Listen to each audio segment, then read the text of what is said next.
Hi everybody, Brad Kilpatrick here with World Rugby Shop, and today we're going to be talking about rugby boots.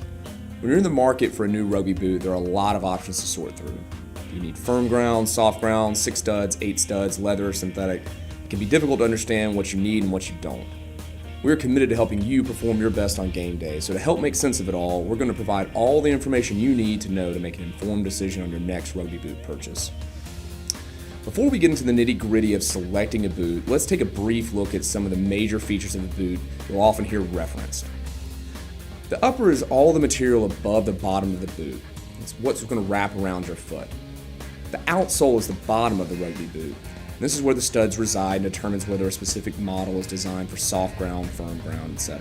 The insole or the sock liner is the cushioning inside the cleat is designed to provide padding, protection, and arch support.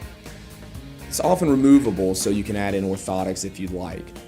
If you want to replace them or use orthotics, make sure that the boot insole is removable.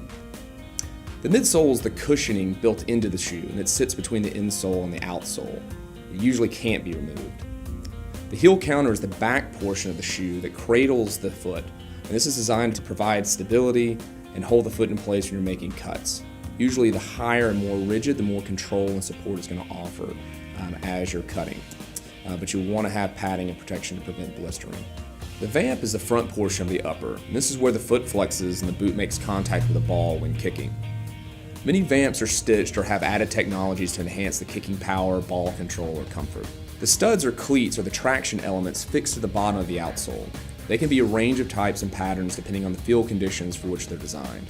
Last are the three-dimensional forms that rugby boots are constructed on. This is what determines the size and shape of the boot overall. So this is where terms like wide last or narrow last come from, and they refer to whether the boots are designed for wide or narrow feet.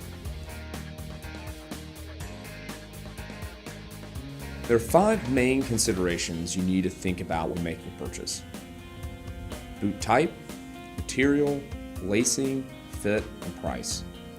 Let's start with the boot type. When we say boot type, what we mean is whether a boot is built for soft ground, firm ground, and so on. Picking the right type of boot for your position and playing condition is probably the most crucial decision you're going to make.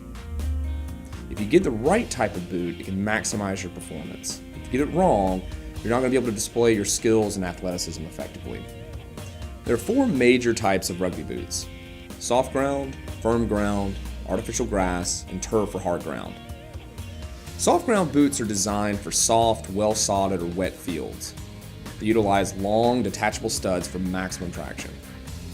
Given the heavy traction demands of rugby with driving, rucking, and particularly scrummaging, these are very common to our sport. In addition to great grip, the detachable studs allow adjustment based on field conditions, so you can go lower profile if the fields are drier and longer if wetter. Typically, studs are available between 12 and 19 millimeters in length. There are 4 common soft ground outsoles: 6 stud, 8 stud, 7 stud, and a hybrid outsole. The most common stud types are the 6 and the 8 stud design, although hybrid outsoles that have both removable studs and molded elements are increasingly common. The 6 stud outsole has 4 studs up front and 2 studs on the back heel. This configuration is considered faster than the 8 stud design, as there are fewer studs to push into and release from the ground. This enables faster foot turnover for cutting and moving. The downside is the reduced number of studs makes them more likely to cut the turf when pushing under load, so there's a balance to be struck between the need for speed and the ability to push forward. 6 stud rugby boots are recommended for backs and loose forwards primarily. The 8 stud rugby boot is used primarily by Type 5 players, but is a great option for loose forwards as well, depending on their playing style. Many prefer the increased traction for scrummaging, mauling, and rucking. The outsole has 8 total studs, with 6 studs up front and 2 in the back. While considered slower than 6 stud design, as you have to push more studs into the ground, the 8 stud configuration offers superior traction, particularly when in the scrum. The 8 stud design is recommended for Type 5 players, props, hooker, locks, and for loose forwards that prefer extra grip come scrum time. If you value maximum traction over speed, and if you're a Type 5 player, you should, this is your boot type. The 7 stud design is much less common than the 6 or 8 stud, because for much of rugby's history, the studs were banned for fear of the isolated stud on the toe causing puncture wounds. World Rugby has removed the ban and now simply requires testing to make sure a particular stud pattern is safe. So the 7-stud configuration sees 5 studs up front with 2 studs on the heel and noticeably a toe stud. This strikes a balance between the speed of the 6-stud with the grip of the 8-stud. The additional placement of the toe stud aids with the acceleration that usually starts by pushing off the toes rather than more flat-footed running.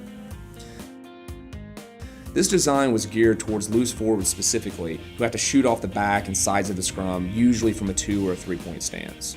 7-stud boots are recommended primarily for loose forwards for this reason. It is increasingly common to see soft ground outsoles that combine both studs and molded elements to capture the benefits of both. This is called a hybrid outsole. The most common design uses 6 long studs, 4 up front, 2 in the back, with shorter molded cleats built around them. This means you don't have to have as many long studs to force into the ground when running, but when you really need to bear down or cut, you have some additional traction to bridge the gap between a 6 and an 8-stud design. Next up is the firm ground boot type. Firm ground boots, as you might have guessed, are meant for firm to moderately forgiving fields.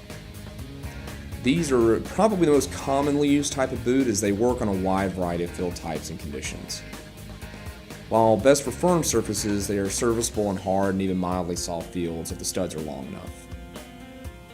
Typically, they will have between 10 or 14 molded studs on the outsole and are made of a rubber or non-metal material.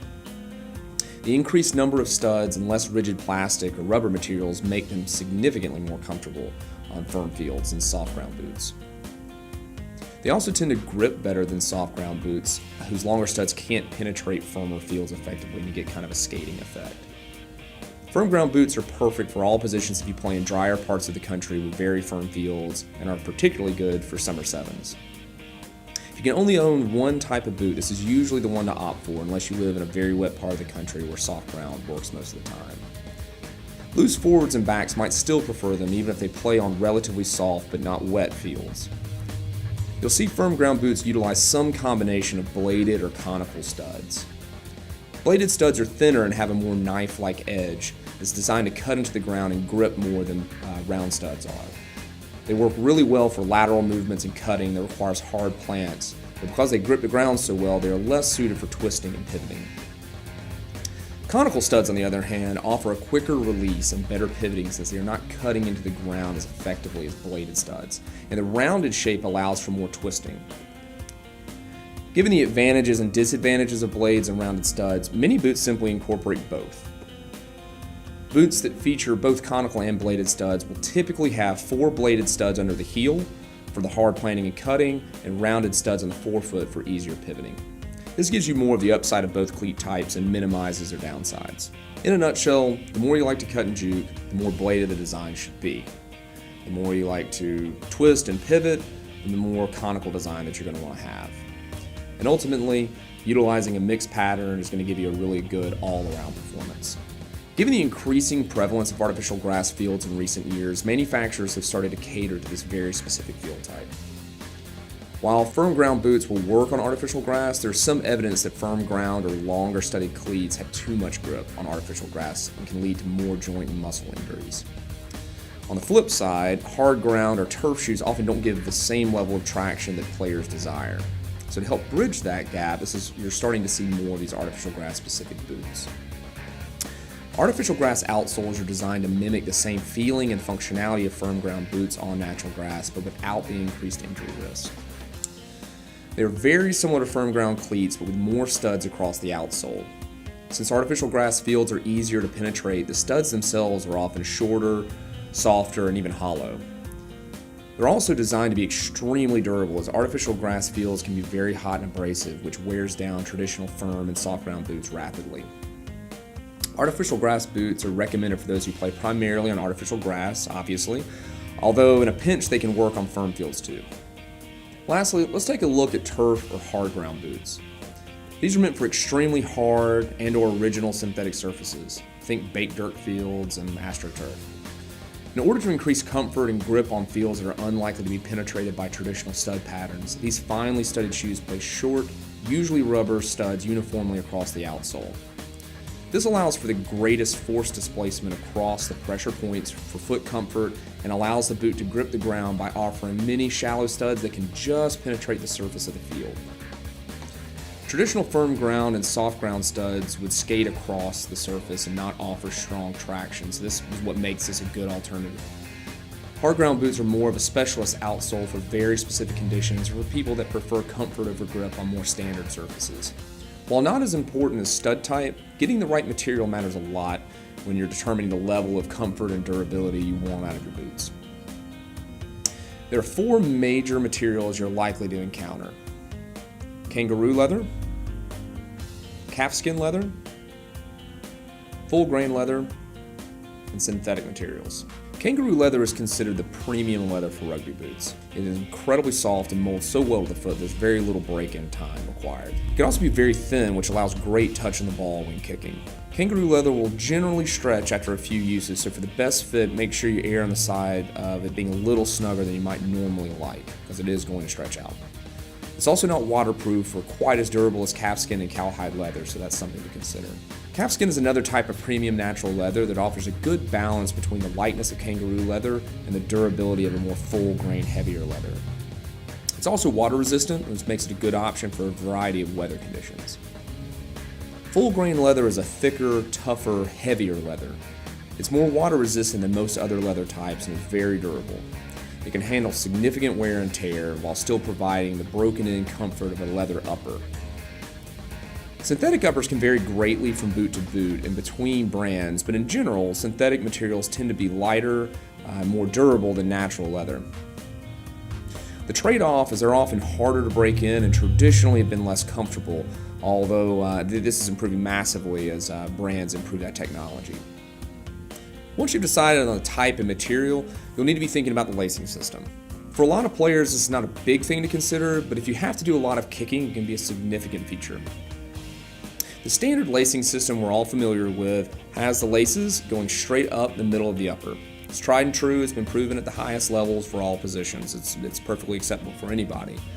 But increasingly you're seeing off-center lacing systems that increase the smooth kicking surface of the boots. As you can see here, it's off to the side.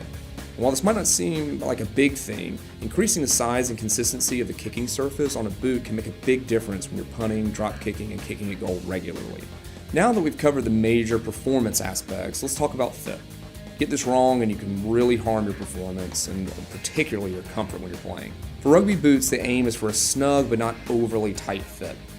It should fit as close to the end of the foot as possible without touching the toes. A 1/4 inch to a 1/2 inch gap is considered ideal, and when selecting, make sure you note a few things. Make sure you're picking a size based on the geographic and country reference that you're used to. At World Rugby Shop, we list American sizes but have conversion charts for reference if you need them. There's a big difference in a US 8 and a UK 8, so pay attention. Women's sizing is usually smaller by a size to a size and a half compared with an equivalent US men's size.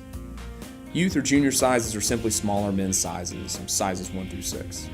Now let's talk budget and strategy. In an ideal world, you would own 2 pairs of boots, 1 firm ground pair and 1 soft ground pair appropriate to your position. Having the 2 pairs will cover you for most any field type or weather that you're going to encounter. The more competitive your team, the more this matters, as even small performance drops can make a big difference in how you play. So if your budget allows, opt for 2 pairs, with a less expensive pair as your backup option for inclement weather or the odd travel game. In the event you can only purchase 1 pair of boots, it's best to own a longer studded firm ground pair. This will cover you for the greatest number of field types that you're likely to encounter, unless you live in an area that gets lots of consistent moisture during the season so that the fields are always soft enough for soft ground boots. Another factor associated with the budget is going to be the quality of the boot. So generally speaking, there are lots of price points that you can choose from, but there's a general connection between how expensive a boot's going to be and the quality and the performance you're going to get out of it.